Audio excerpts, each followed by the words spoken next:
there is a clear connection between illegal immigration and crime beyond just crime of illegal entry. And I just want to ask you, I've heard you and the Judiciary Committee recently in the summer testify that the border is secure. Secretary Mayorkas, do you continue to maintain that the border is secure? Yes, and we are working day in and day out to enhance its security, Congressman. Right. Thanks, sir. We have remarkable. I get it. I just wanted to make sure that still is your assessment. Director Ray. It is, and it's very important, if I may. Well, I know there's just not enough time for a lot of explanation, and you've got written testimony and so forth. I just wanted to understand that that's your position still. I think it is a position that denies reality, respectfully, but I wanted to give you the opportunity to say, no, I think the situation's changed or something like that. Director Ray, do you believe that the border is secure? Well, I can only speak to border security from our narrow lane, but I can speak to it from that lane. What I would say is that we see significant criminal threats coming from south of the border, whether it's guns, drugs, money, violence. We see transnational criminal organizations that are sending their drugs here and that are using street gangs here to distribute it, and that contributes to the violent crime crisis here. We've had takedowns just in the last few months that I could give you as an example. I'll give you just one quick one. In Phoenix, we had a takedown working with CBP, who are phenomenal partners, I should add, where we seized in one vehicle interdiction enough fentanyl to kill the equivalent of the entire state of Pennsylvania. And my next guest says this is not something that just affects only the United States. It is a worldwide phenomenon. He writes, since 2018, Swedish authorities have recorded an estimated 500 bombings, while they describe as gang shootings have been increasingly common. The country reported a record 124 homicides in 2020, and many residents were shocked in April when violent riots injured more than 100 police officers.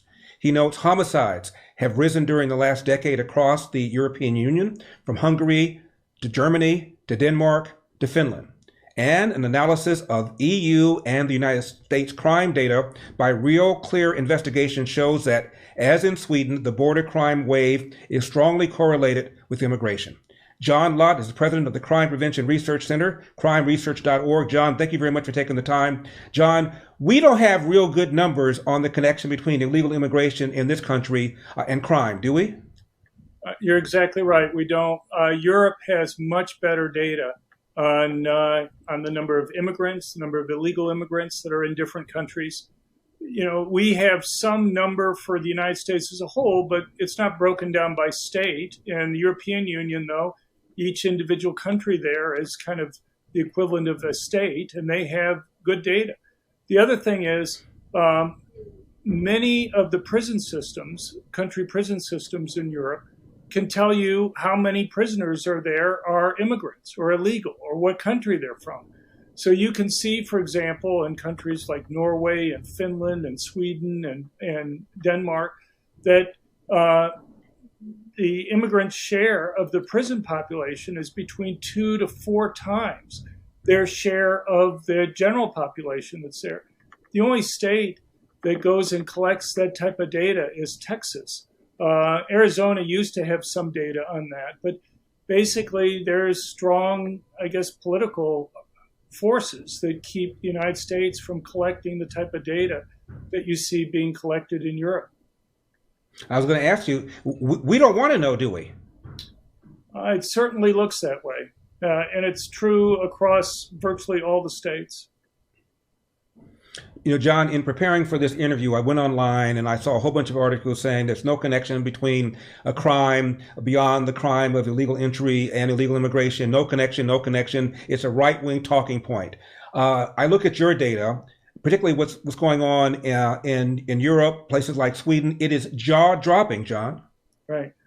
Well, I think it's been obvious to lots of people in Europe. Major elections in Sweden and Italy focused a lot on the immigrant crime problem that they have. But we looked at data over 11 years from 2010 through 2021. And you see that the countries that had the biggest increases in immigration had the biggest increases in homicides. Each 1% increase in the share of the population that's an immigrant, non-citizen, was associated with about a 3.6% increase in the homicide rates. You know, not all immigrants are doing that. The vast majority of them aren't involved in crime. Immigrants from Far East Asia or from South America or from North America have little crime involvement. Immigrants from Asia Minor and from Africa seem to have much higher rates of crime involvement that's there. Mm-hmm. And, you know, the older data that we had from Arizona indicated that legal immigrants were actually very law-abiding. It was illegal immigrants that had much higher crime rates than the general population. But unfortunately, we don't. I remember.